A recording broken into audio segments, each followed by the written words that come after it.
அஸ்ஸலாமு அலைக்கும் ரஹ்மத்துல்லாஹி வபரகாத்துஹு. அஸ்ஸலாத்து வஸ்ஸலாமு அலைக்கு யா சய்யிதி யா ரசூலல்லாஹ். ஹுத் பியதி கல்லத் ஹீலதி அதரிக்னி முராதி யா ஷஃபி அல் முத்னிபீன் யா சய்யிதி யா ரசூலல்லாஹ். Welcome to Islam talks Tamil.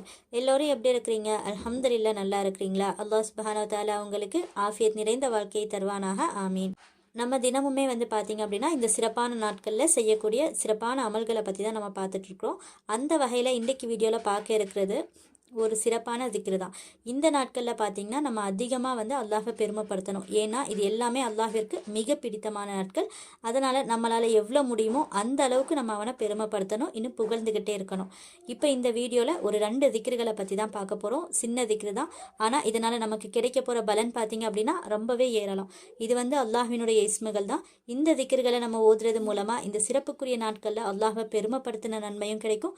கூடவே பார்த்திங்க அப்படின்னா நம்மளோட வாழ்க்கைக்கு தேவையான அவ்வளோ தேவைகளையும் கபூலாக்கி இன்னும் எல்லா விதமான கஷ்டங்களையும் நீக்குவான் இன்ஷா அல்லாஹ். இந்த ஒரு திக்ரு பார்த்தீங்கன்னா எவ்வளோ பவர்ஃபுல்னா, ஒரு ஹதீஸ் இருக்கு, நரகத்தினுடைய வாயில்ல நின்றுட்டு இருந்த ஒரு மனுஷரை சொர்க்கத்துக்கு கொண்டு போய் சேர்த்துச்சாமா. அவ்வளோ ஒரு சக்தி வாய்ந்த இஸ்முகள் தான். அந்த இஸ்முகளை பார்க்கறதுக்கு முன்னாடி இன்னும் இந்த மாதிரி நீங்கள் நிறைய இஸ்லாமிய விஷயங்களை தெரிஞ்சுக்கணும் அப்படின்னா நம்ம சேனல் இஸ்லாம் டாக்ஸ் தமிழை சப்ஸ்கிரைப் பண்ணிக்கோங்க.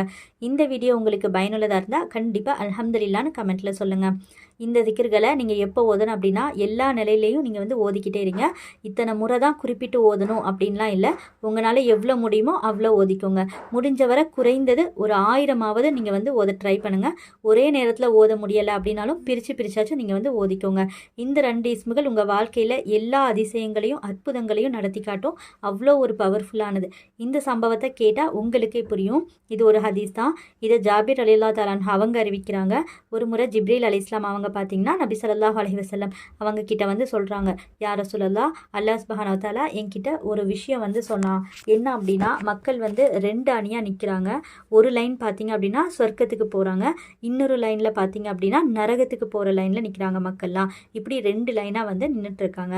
அப்போ அல்லாஹ் என்கிட்ட கேட்குறான். என்ன கேட்குறான் அப்படின்னா, ஒரு குறிப்பிட்ட மனிதரோட பெயரை சொல்லி இவர் எதுக்கு நரகத்தினுடைய வரிசையில் நிற்கிறாங்க அப்படின்னு சொல்லிட்டு அல்லாஹ் கேட்குறானாமா. என்ன காரணத்தினால இவர் இந்த வரிசையில் நிற்கிறான் அப்படின்னு சொல்லிட்டு அல்லாஹ் கேட்குறானாமா. அதுக்குடனே ஜிப்ரீல் அலைஹிஸ்ஸலாம் அவங்க சொல்கிறாங்க, யா அல்லாஹ், இவரோட அதாவது நரகத்தின் வரிசையில் நிற்கிறார் இல்லையா, அவரோட ஏடுகள் எடுத்து நாங்கள் பார்த்தோம். இன்னும் நன்மை தீமைகளையும் எடுத்து பார்த்தோம். கொஞ்சோண்டு கூட அவர் இடத்துல சொல்லும்படியான ஒரு நன்மை கூட இல்லை அப்படின்னு சொல்லிட்டு சொல்கிறாங்க. அதனால தான் இவர் நரகத்தினுடைய லைனில் நிற்கிறாரு அப்படின்னும் ஜிப்ரீல் அலைஹிஸ்ஸலாம் அவங்க அல்லாஹ் கிட்ட சொன்னதாக நபி ஸல்லல்லாஹு அலைஹி வஸல்லம் அவங்க கிட்ட சொல்கிறாங்க. அதுக்கு உடனே அல்லாஹ் சொன்னானா, எந்த நபரை நீங்கள் நன்மையே இல்லை அவர் இடத்துல அப்படின்னு சொல்லிட்டு நீங்கள் நரகத்துக்கு போகிற வரிசையில் நிற்கிறாரோ அவர் சொல்ல நான் கேட்டிக்கிறேன்.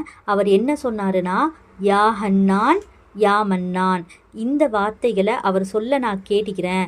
நீங்கள் என்னென்னா நன்மையே இல்லைன்னு சொல்லிட்டு சொல்கிறீங்களே, எவ்வளோ பவர்ஃபுல்லான என்னோட பெயரை சொல்லி என்னை அழைத்திருக்கிறார் தெரியுமா அப்படின்னு அல்லாஹ் ஜிப்ரீல் அலைஹிஸ்ஸலாம் அவங்க கிட்ட சொல்லிட்டு அந்த மனிதர்கிட்ட போயிட்டு, ஏன் இந்த வார்த்தையை சொன்னீங்கன்னு சொல்லிட்டு கேளுங்க. சும்மா பொடுப்போக்கா சொன்னாரா இல்லை மனதார உணர்ந்து சொன்னாரான்னு சொல்லிட்டு கேளுங்க அப்படின்னு சொல்லிட்டு அல்லாஹ் சொல்கிறான். உடனே ஜிப்ரீல் அலைஹிஸ்ஸலாம் அவங்க என்ன பண்ணுறாங்க அப்படின்னா அந்த மனிதர்கிட்ட போயிட்டு கேட்குறாங்க, எதுக்காக இந்த 2 இஸ்மை கொண்டு நீங்கள் அல்லாஹ் அழைச்சிங்க? சும்மா பொருள் தெரியாமல் சொல்லிட்டீங்களா இல்லை உணர்ந்து சொன்னீங்களா அப்படின்னு சொல்லிட்டு கேட்கும்போது அதற்கு அந்த மனிதர் என்ன சொல்கிறார் அப்படின்னா, அல்லாஹ்வை தவிர்த்து இந்த உலகத்தில் மிகப்பெரிய உபகாரம் செய்பவரும் இன்னும் மிக அதிகமாக இரக்கம் காட்டுபவரும் உண்டா?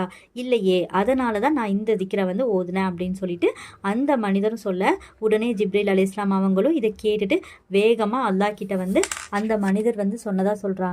அவர் இதை பொடுப்போக்கா சொல்லலை, உணர்ந்து மனதார தான் சொல்லியிருக்காரு அப்படின்னு சொல்லிட்டு அவர் எப்படி சொன்னாரோ அதை அப்படியே அல்லாஹ் கிட்ட சொல்கிறாங்க.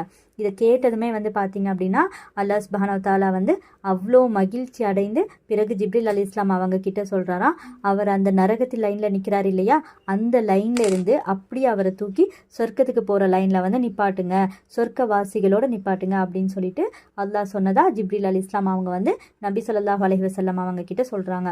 கொஞ்சம் யோசிச்சு பாருங்களா, மகிழ்ச்சி அடைகிறானா. அந்த இஸ்முகள் தான் என்ன அப்படின்னா, யா ஹன்னான் யா மன்னான், யா ஹன்னான் யா மன்னான், யா ஹன்னான் யா மன்னான்.